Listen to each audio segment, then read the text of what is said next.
No syrup drops, no flavor line. Fermentation shapes the shine. No air in tanks, the cherry's right. Carbonic magic works inside. Wet hulled beans go earthy, bold. Heavy body, spice unfolds. PASA coffee, sip and see. Wild new flavors naturally. From Dubai we show the way. Better coffee starts today. PASA Coffee Podcast. Episode 9. Have you ever taken a sip of coffee and tasted vibrant mango juice?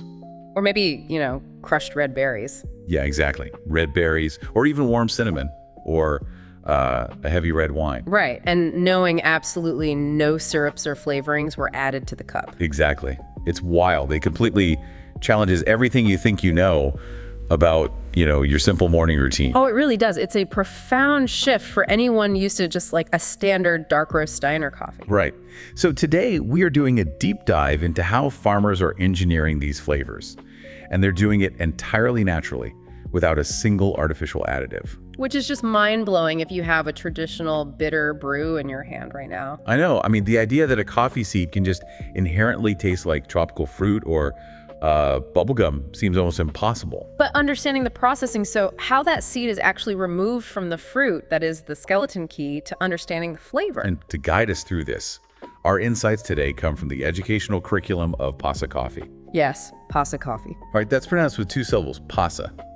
They are a specialty coffee brand and academy based right in Dubai. They do incredible work. They really do. They focus on highly practical, hands-on coffee education for beginners, home brewers, and UAE cafe owners. Oh.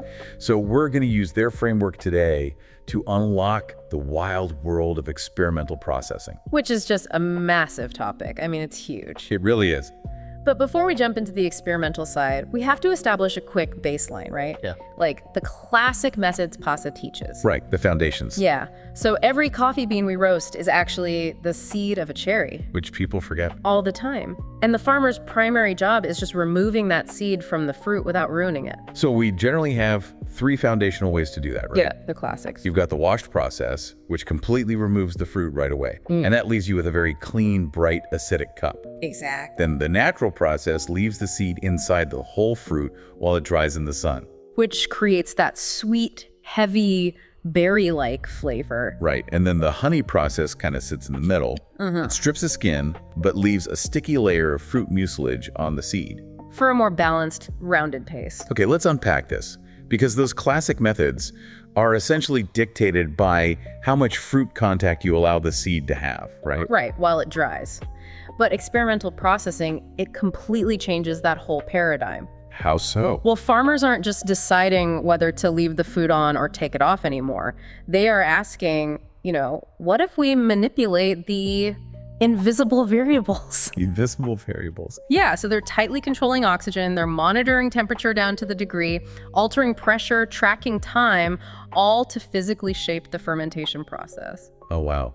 The PASA curriculum uses a really fantastic, relatable analogy to explain this shift. Oh, the peach analogy, I love this one. It's so good. Okay, so think about a fresh peach sitting in an open bowl on your kitchen counter. The ambient air, the humidity in your house, the natural wild yeasts floating in the room, they all interact with that peach. And you have absolutely no control over how it ripens or ferments. Exactly.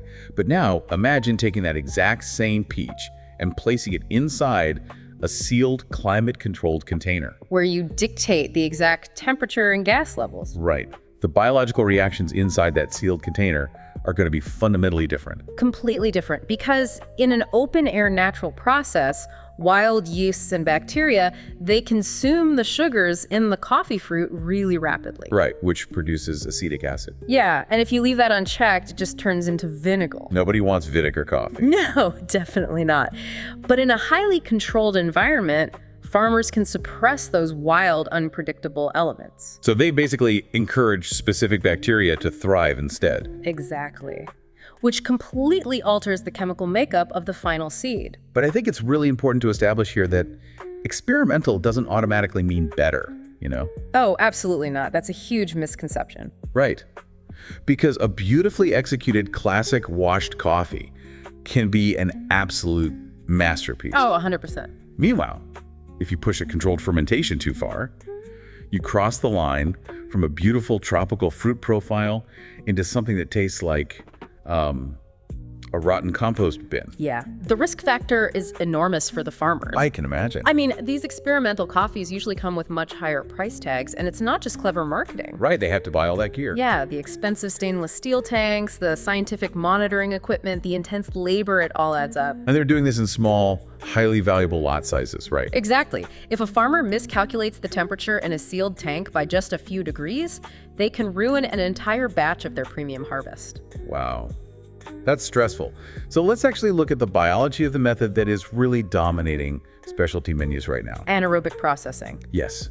Here's where it gets really interesting, because by definition, anaerobic simply means without oxygen. But what does that actually do to the coffee cherry on a cellular level? So it changes the entire fermentation pathway. Okay. Farmers take the ripe cherries, which are packed with sugar, and sugar is the essential fuel for fermentation. Right. And they seal them inside these airtight tanks. Then they flush the tank to remove all the oxygen. And what happens then?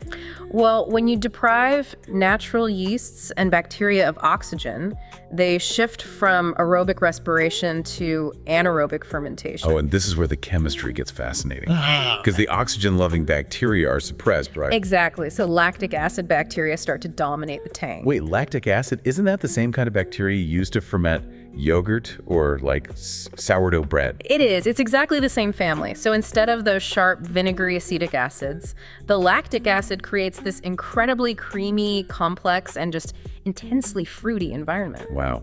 And the resulting flavors, I mean, they're often described by PASA Coffee as loud. Loud is the perfect word for it. You get these massive hits of bubblegum, cacao, cinnamon, intense red berries. It's a coffee that just refuses to be ignored. Totally. And for a beginner, it can actively challenge your palate. Oh, for sure. It doesn't taste like what you think coffee should taste like. Right.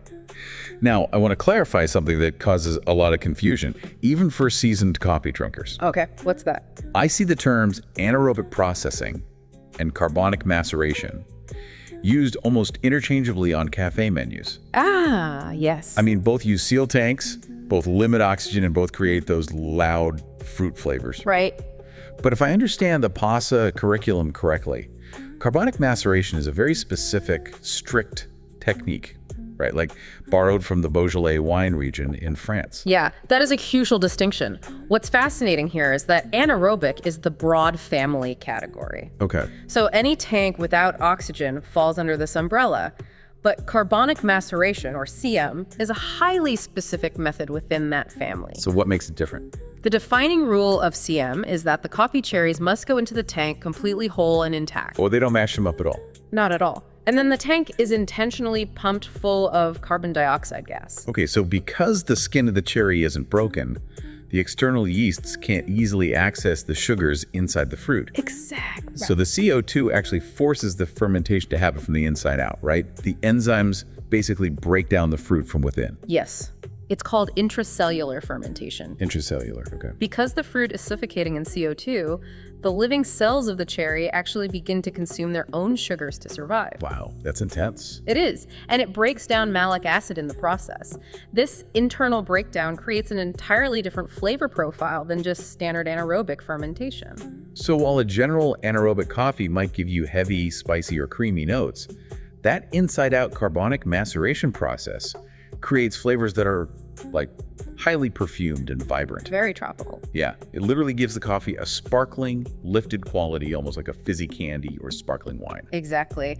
And to put this into a practical UAE context, imagine walking into a specialty cafe down in Dubai Marina or downtown Dubai. Okay. They're offering a weekend special for a V60 filter pour over. If they serve a standard, clean washed coffee, I mean, it's lovely, but it's expected. Right, it's what you're used to. But if they put a Colombia carbonic maceration on the menu with tasting notes of like mango, red grape, and sparkling florals, it completely changes the customer experience. It instantly becomes a conversation starter. Exactly. It allows a barista to step into that educator role, explaining how intracellular fermentation created those notes naturally. Which is what PASA Coffee is all about. But as fascinating as these high-tech stainless steel tank methods are, they are ultimately about farmers innovating for the sake of flavor control. Right. So what happens when we look at a processing method that was invented purely out of geographic survival? If we connect this to the bigger picture, Yeah. that shifts the conversation entirely from the laboratory to the environment. Okay, so where are we going? We have to travel to Sumatra, Indonesia, Okay. where the climate is incredibly humid, tropical, and heavily prone to rain. And the timing of that rain is the core issue, right? Yep. Because in Sumatra, the heavy rainy season frequently overlaps right on top of the coffee harvest. Which is a nightmare for farmers. I bet. When you pick a coffee cherry, the clock starts ticking. You have to dry that interior seed down to a stable moisture level of, what, about 10 to 12%? That's the industry standard, yeah. Usually farmers leave the seed inside a protective papery shell called the parchment, and they just let it dry slowly on patios in the sun. But if you attempt a slow, sun-drying process in a continuously humid, rainy jungle environment, you are inviting disaster. Because it just stays wet. Right. The protective parchment shell holds onto moisture, which leads to mold, rot, and you could lose the entire crop. So Indonesian farmers couldn't just wait weeks for the beans to dry. No, they had to invent a method to aggressively speed up the timeline, which led to Giling Basah, or wet hulling. Okay, let me break down the mechanics of wet hulling with a bit of an analogy because it is physically brutal on the coffee bean. It really is. Normally, that parchment shell is removed only after the bean is fully dried and hardened. It's like taking off a winter coat once you were safely indoors. Good analogy. But in Sumatra, farmers depulp the cherry and then run the beans through a friction machine to rip that parchment shell off while the bean is still incredibly wet. Like sitting at roughly 30 to 35% moisture. Right, so at 35% moisture, the green coffee seed is not hard. It's swollen, it's soft, and highly pliable. Yeah, it's almost like peeling off a sunburn blister before the skin underneath is ready. Ugh, yes. You are exposing the soft, vulnerable cellular structure of the bean directly to the heat, the air, and the mechanical friction of the hulling machine. And that friction literally crushes and bruises the cellular walls of the soft seed. Which fundamentally alters how the bean cures, right? Completely. By ripping off that protective layer and bruising the cellular matrix, the bright, delicate, acidic compounds are essentially destroyed. Wow. So the naked, exposed bean then just absorbs the environmental characteristics around it as it finishes drying. Which perfectly explains the resulting flavor. Wet-hulled coffees are famous for tasting earthy, woody, like tobacco, cedar, or dark chocolate. Very heavy flavors. Yeah, they have an incredibly heavy syrupy body with almost zero bright acidity. Right. So what does this all mean? I mean, if you are a fan of delicate, floral, sparkling coffees, you might take a sip of a wet-hulled Sumatra and think, why would anyone intentionally seek out a coffee that tastes like a forest floor?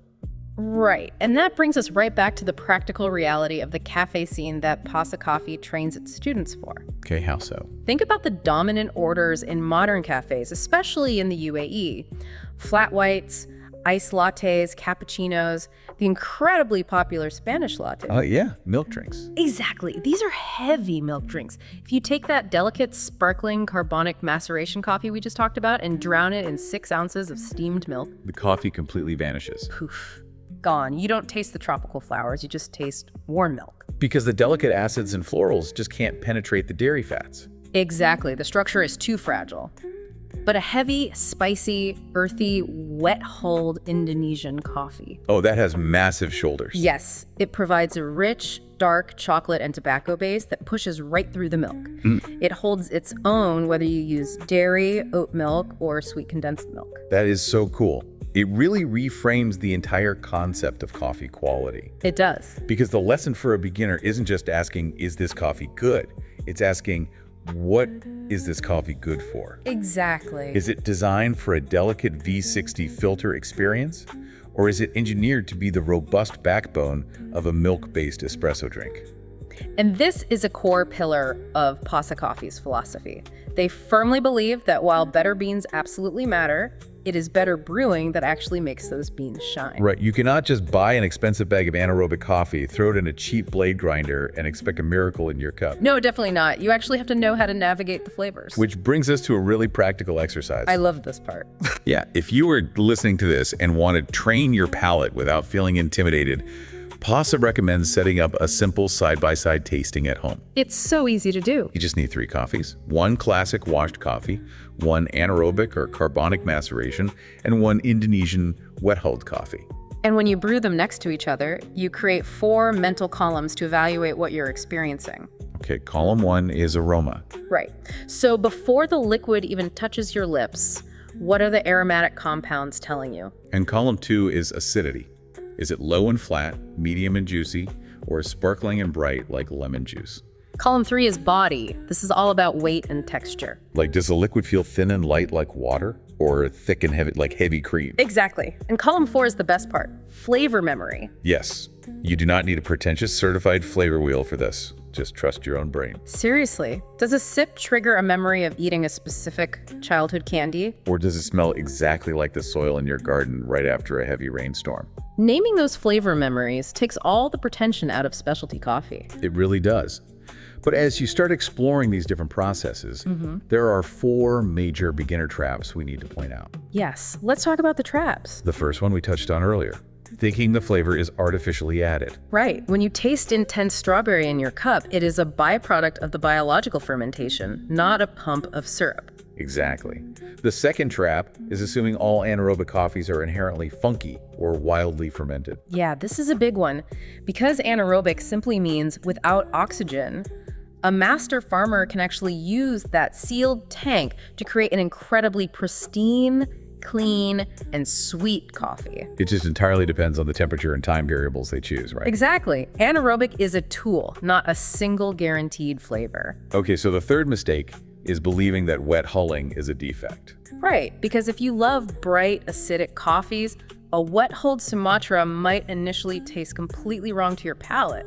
But it is vital to respect that it isn't defective. It's a deliberate, culturally significant regional style born out of climate survival. Specifically designed to produce that heavy, low-acid body. And finally, the fourth trap. Believing processing is the only thing that matters. Oh, yeah. Processing is a massive lever, but it's still just one part of a huge agricultural chain. Right, the altitude where the coffee was grown, the soil quality, the specific plant variety. And crucially, how the roaster applied heat and how the barista extracted it, they all matter equally. You can take the most meticulously fermented carbonic maceration bean on Earth. But if your brewing water is boiling hot, it's just going to extract bitter compounds and ruin the cup. Exactly. Processing gives the coffee its potential personality. Right. It provides the loud, fruit-forward shout of an anaerobic tank, or the sparkling, wine-like lift of carbonic maceration, or the heavy, milk-piercing earthiness of Indonesian wet hulling. But the rest of the chain has to preserve that personality. So here is your practical takeaway for the week. The next time you visit a specialty cafe, whether you are stopping by PASA Coffee in Dubai for a guided tasting flight, or just visiting your local neighborhood spot, take a second to look at the retail bags. Or just ask the barista. Right, ask them, what process is this coffee? You don't have to be an expert.